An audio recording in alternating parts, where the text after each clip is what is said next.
Hello students, today we will study a new chapter of class 8 civics which is law and social justice। तो law and social justice का क्या मतलब है? Law का मतलब होता है कानून और सोशल जस्टिस का मतलब होता है सामाजिक न्याय।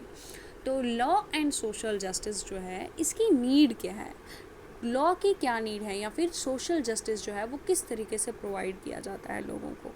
तो मान लीजिए आपके साथ किसी तरीके का डिस्क्रिमिनेशन हो रहा है, आपके साथ किसी तरीके की नाइंसाफ़ी इनइक्वालिटी हो रही है आपके साथ, तो आप क्या करेंगे, आप कानून की मदद लेंगे, ठीक है, लॉ की मदद लेंगे और वो कानून आपको क्या प्रोवाइड कराएगा, वो आपको न्याय दिलाएगा, सोशल जस्टिस दिलाएगा। तो यही हमारा जो चैप्टर है इसका मीनिंग है।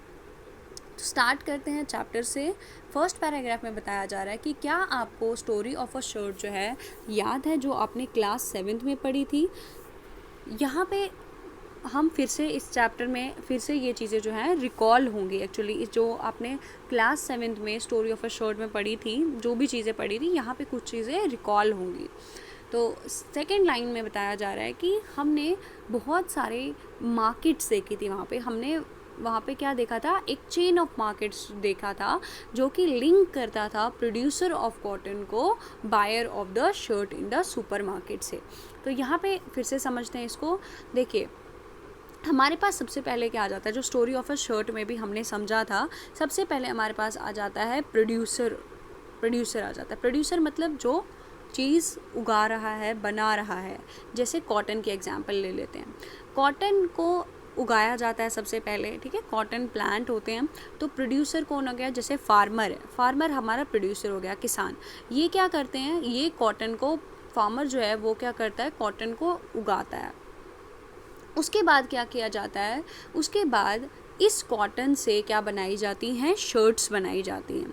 तो ये शर्ट्स जो हैं, शर्ट को ख़रीदने वाला कौन हो गया, बायर हो गया, ठीक है, बायर हो गया। प्रोड्यूसर कौन हो गया, जिसने कॉटन उगाया। फिर कॉटन से शर्ट बनी, तो वो शर्ट किसने खरीदी, बायर ने खरीदी। तो बायर और प्रोड्यूसर के बीच में क्या बन जाता है, एक लिंक बन जाता है। लेकिन यहाँ पे डायरेक्ट लिंक नहीं होता, इनमें बहुत सारी क्या होती है, मार्केट्स जो होती हैं वो इन्वॉल्व होती हैं, चेन ऑफ मार्केट्स इन्वॉल्व जो होती हैं इसमें होती हैं। अब ये हम समझते हैं कि ये चेन ऑफ मार्केट से हमारा क्या मतलब है। और यहाँ पे बताया जा रहा है कि हर एक स्टेप पे क्या होती है, बाइंग एंड सेलिंग होती है, ठीक है। बाइंग मतलब चीज़ें खरीदी भी जाती हैं और सेलिंग का मतलब है चीज़ें बेची भी जाती हैं। तो यहाँ पे इस चीज़ को सबसे पहले हम समझते हैं।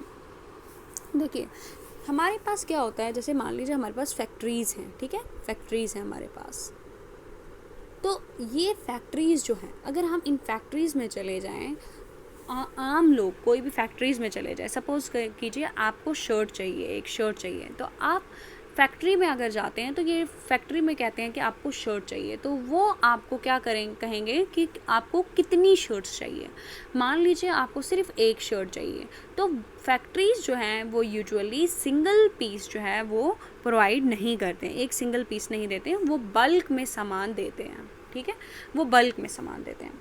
तो अब क्या होगा, यहाँ पे हमारे पास फैक्ट्रीज़ से जो सामान आता है, फैक्ट्रीज़ में बल्क में सामान आता है, मतलब बहुत लार्ज क्वांटिटी में सामान जो है फैक्ट्री से सेल किया जाता है। अब इन फैक्ट्री से जो सामान खरीदते हैं वो होते हैं होल सेल मार्केट वाले, ठीक है, होल सेल मार्केट शॉप्स जो होती हैं, होल सेल मार्केट। तो ये एक तरीके की मार्केट है जो फैक्ट्रीज़ हैं। दूसरी कौन सी आ गई, होल सेल मार्केट, ठीक है, जो इन फैक्ट्री से सामान खरीद रहे हैं। फिर होलसेल मार्केट जो है वो इनसे बल्क में, फैक्ट्री से बल्क में सामान ले लेते हैं। और होलसेल सेल मार्केट से सामान लेने वाले जो लोग हैं उनको कहते हैं रिटेलर, ठीक है, रिटेलर शॉप्स।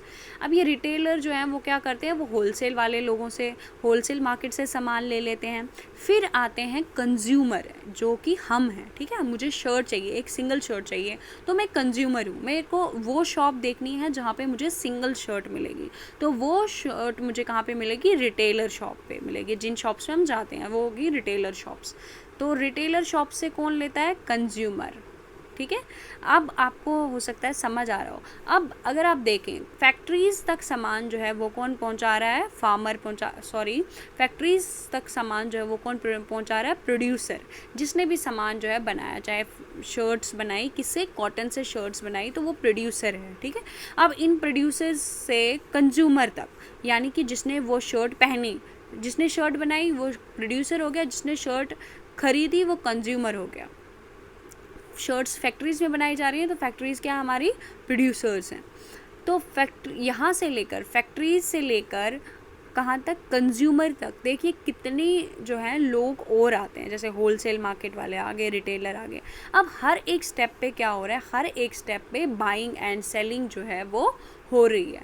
हर एक स्टेप पे हमें बाइंग एंड सेलिंग देखने को मिलती है। जैसे फैक्ट्रीज से जब सामान जो है वो होलसेल रिटेलर शॉप वाले ले रहे हैं, तो फैक्ट्रीज़ क्या कर रही है, बाई कर रही है, फैक्ट्रीज़ जो हैं वो क्या कर रही है, सेल कर रही हैं सामान को, ठीक है। फैक्ट्रीज सेल कर रही हैं और होलसेल शॉप वाले जो हैं वो क्या कर रहे हैं, बाई कर रहे हैं। देन होलसेल शॉप से रिटेलर्स ले रहे हैं, तो रिटेलर क्या कर रहे हैं, रिटेलर बाई कर रहे हैं और होलसेल वाले क्या कर रहे हैं, सेल कर रहे हैं। फिर रिटेलर से कंज्यूमर ले रहे हैं, तो कंज्यूमर क्या कर रहा है, बाई कर रहा है, और रिटेलर जो है यहाँ पे क्या कर रहा है, सेल कर रहा है। तो इसे हम क्या कहते हैं, इसे हम कहते हैं chain of markets. I hope आपको ये चीज़ जो है वो समझ आई होगी कि चेन ऑफ मार्केट्स और बाइंग एंड सेलिंग यहाँ पे से हमारा क्या मतलब है। देन सेकेंड पैराग्राफ की ओर बढ़ते हैं। सेकेंड पैराग्राफ में बताया जा रहा है कि बहुत सारे लोग जो हैं वो डायरेक्टली या फिर इनडायरेक्टली जो हैं वो किस में इन्वॉल्व होते हैं, प्रोडक्शन ऑफ शर्ट, एक शर्ट के बनने में। स्मॉल फार्मर से लेकर, ठीक है, स्मॉल फार्मर क्या करता है, वो कॉटन को उगाता है। देन वीवर्स क्या हो गए, जो कि शर्ट वगैरह बनाएंगे, ठीक है, वीव करेंगे कपड़े को।